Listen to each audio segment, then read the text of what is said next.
The island grew the sweetest sugar in the world. The reason it stopped is far darker than crop failure. You have probably never heard their name, the people who lived there for over 1,000 years before a single ship arrived to change everything. They called their home Achanet. You call it Tenerife now, if you call it anything at all. And the story of how one name replaced the other is the story of how sugar was born. Picture the Canary Islands in the year 1400. 7 volcanic islands rising out of the Atlantic off the coast of Africa.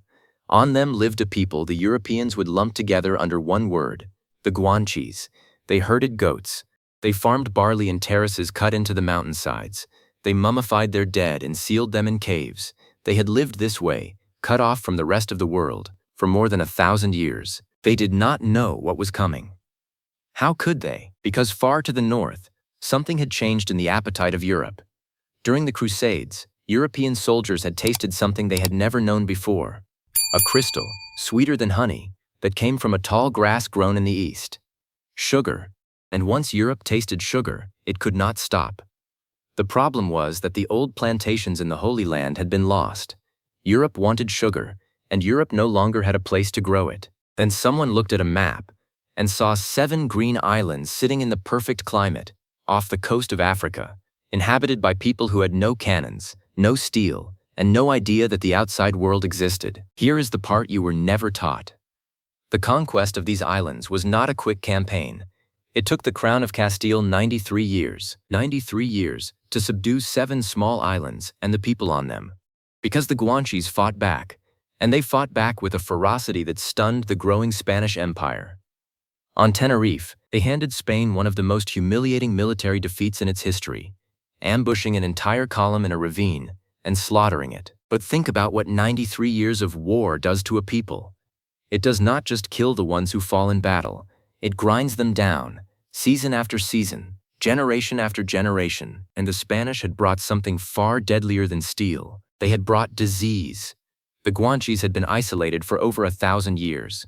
Their bodies had never met the illnesses that European ships carried in their holds. Plagues swept the islands and killed people who had never had a chance to build any defense against them. Whole communities that swords never touched simply died in their villages. This is a pattern you will see again, because everything that happened on these islands was about to happen again on a scale 1,000 times larger. Remember that. Now the machine really began to turn. They came from the very people who had just been conquered. The Guanches who survived the wars and the plagues were not left in peace on what remained of their land. They were enslaved. They were marched into the cane fields of their own islands and worked until they broke. As early as 1480, captured islanders were being loaded onto ships and sold in the slave markets of Seville. Their home had become a factory, and they had become the fuel, and this is where the darkest truth of this story lives. It is not simply that a people were conquered. It is that a people were consumed, used up, worked into the ground of the very islands their ancestors had walked for 1,000 years, all so that Europe could have something sweet in its cup. But the sugar was hungry, and there were only so many Guanches. That is the sentence that should make you stop. The plantations kept expanding. The demand from Europe kept climbing. And the original people of the islands were dying faster than they could be replaced. From war, from disease, from the sheer lethal exhaustion of the work itself. The historians who study this period write it plainly. When there were too few Guanches left alive to keep the fields running, the planters simply looked for another source of human beings. They looked south, to Africa. And so the ships that had emptied these islands of their own people now began to arrive full. Captive Africans were brought to the Canaries in chains to replace the Guanches who had been worked out of existence. The sugar island had found its new fuel. This is not a footnote. This is the beginning. The system that would define the next 400 years of human history. The Atlantic slave trade. The plantation. The idea that human beings could be shipped across an ocean and burned like coal to produce a crop, was assembled here first, on these islands, as a test run. Do you understand what that means? Before the Caribbean, before Brazil, before the cotton fields you have seen in 100 films, everything that happened to the Guanches happened again in the Americas. The same isolation, the same plagues, the same conquest, the same fields, the same chains arriving from Africa when the local people ran out. It was not a coincidence. It was a method, perfected on a small stage before it was unleashed on a continent. There were the Canary Islands, The blueprint was drawn here, in the fields where the Guanches died.